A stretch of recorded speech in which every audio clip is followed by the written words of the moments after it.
Experiences of America here, from original letters to old history. These hand accounts bring history to life. One voice at a time. Over 20,000 stories collected reveals the courage, sacrifice, and service of artists, but many remain untold. Help our nation reach 125,000. Share a story. Ensure a legacy. Visit LOD.gov/event. Here's a shout out to hardworking guys for so long as possible. When you need steel, and to Rock Ridge Steel. Need plate, 4 plate, pipe, channel flat, at an angle, stainless, tube, rectangular tube. Got it. Prices are right too. No need wasting diesel driving to the city and back. Backyard, back 40, or back to the job site. When you need steel, head to Rock Ridge Steel in Elwood, Kansas. That's Rock Ridge Steel. This one? Bottom prices. There's some. Fridays from 30 to 4:30 and closed on Saturdays. The new year means new resolutions, not just for your body, but for your finances as well. Did you know that financial health is directly related to your identity protection? That's why you need LifeLock. LifeLock monitors hundreds of million data points per second. If your identity is stolen, LifeLock restoration specialists will fit it, guaranteed, or your subscription money back. Resolve to make your identity health and wealth part of your New Year's goals with LifeLock. Visit LifeLock.com and save up 40% off your first year with a promo code BANK. Terms apply.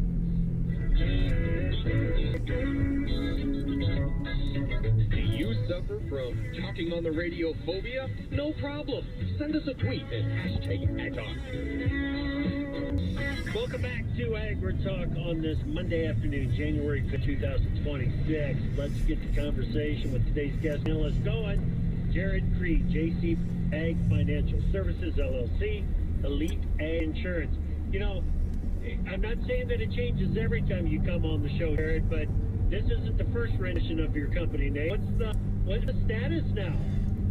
Oh, that's a little bit of a stretch there, Chip. They've been around for a long time. They just don't know how to read the bottom of an email title, and I just didn't correct you. That could be. That could be. But you've knocked about the insurance component of what you do on the show before, have you? Tell us about what you're doing. Do we do? I guess maybe sometimes I don't know what we don't do. Involved in the carbon credit space, somewhat a remote CFO, COO for operations. That includes doing their marketing, all their financials, work with their CPAs, their bankers, do their crop insurance. You know, the farmer has a lot of hats to wear, and our team tries to fill a lot of the void for the farmer as things continue to change. And I don't know if the evolution of change is ever going to stop. It seems like we got a lot to talk about here today on that very subject. Yeah, boy, you got that right. And let's jump into it and talk about what's going on in the old crop markets right now. So like I started the show, you got to do a little bit of math with Jared today, and you got to keep an open mind to what he is talking about to understand this. But we need to understand exactly where we stand in these markets and at this price level that we're at right now. And Jared, when you think about, you talk with your clients about old marketings, 2025 crop marketings, what does the conversation sound like?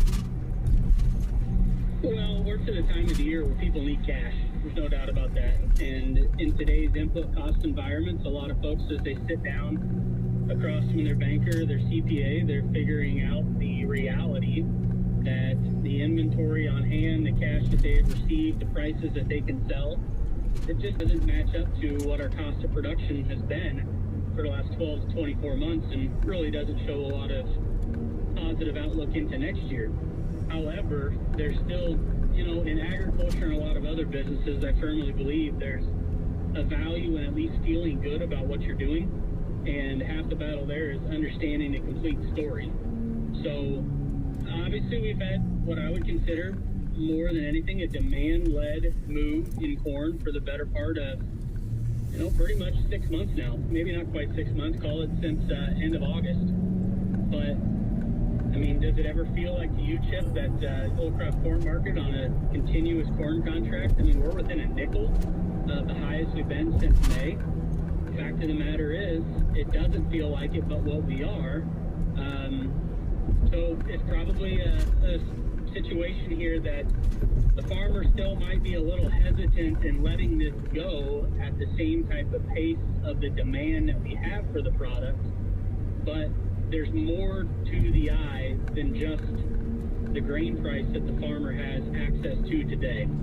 It really boils back down to what's our total revenue picture coming out of 2025 that was somewhat kind of a lame duck year, but in that, without that volatility, it just never really created the opportunity to offset the elevated expenses that we're dealing with.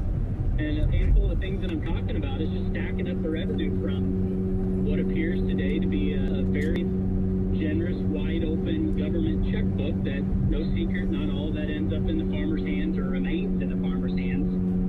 But there's a whole bunch of money that I would argue that, somewhere between I-80 and I-90, the heart of the belt, a good 20, maybe even 25% of the revenue that a farm generates, it has nothing to do with the physical grain.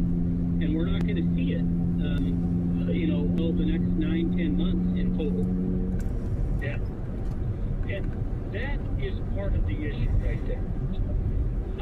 It's not showing for the next 9 or 10 months. In October for the PLC and the ARC on the 2025 crops. And I just want to make this point before we continue on. The next time somebody says, what's on your priority list when the farm bill needs to be done, don't say it's not the farm bill.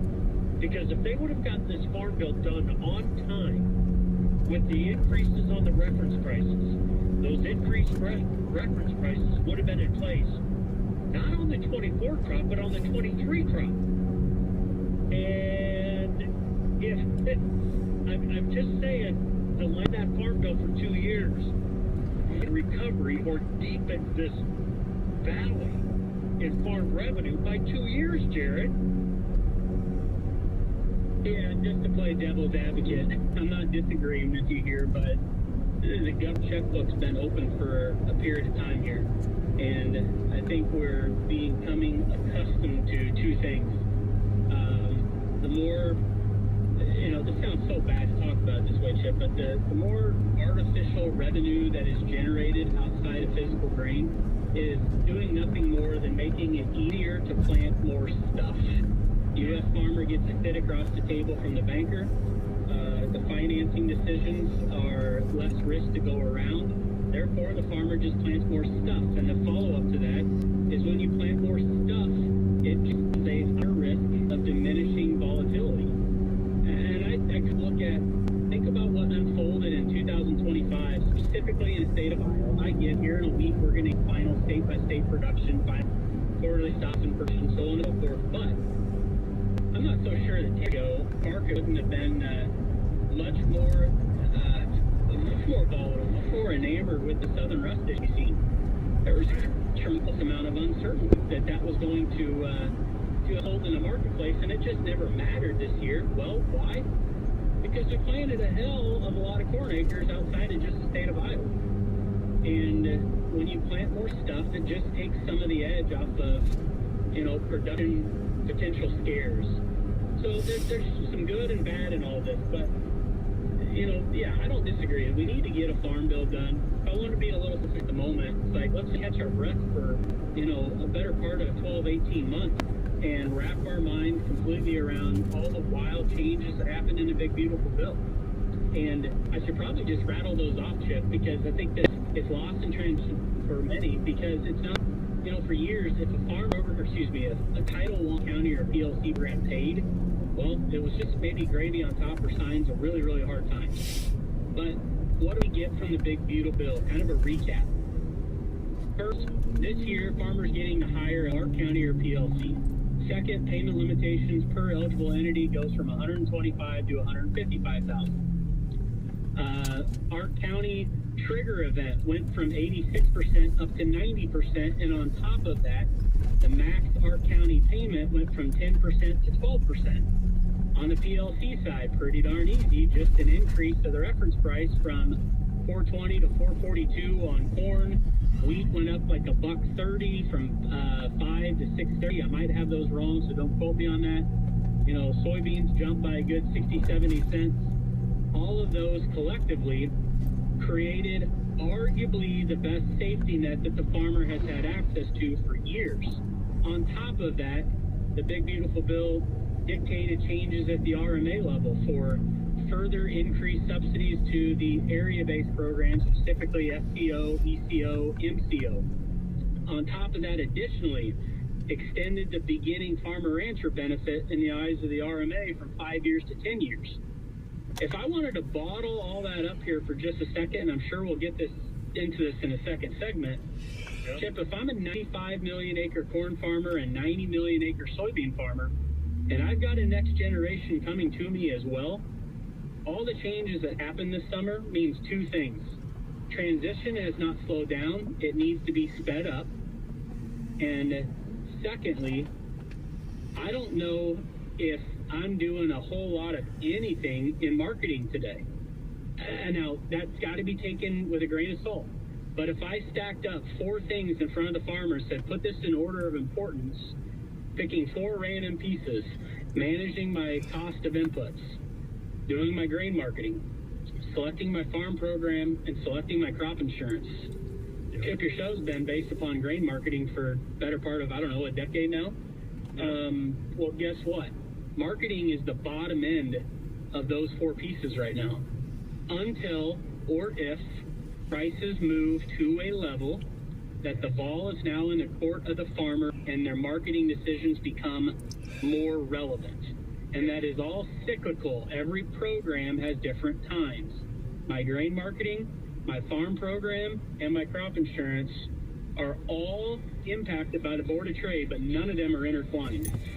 Right. Okay. We're going to talk a lot more about this with Jared Creed when we come back. Jared Creed, JC Ag Financial Services, right here on AgriTalk.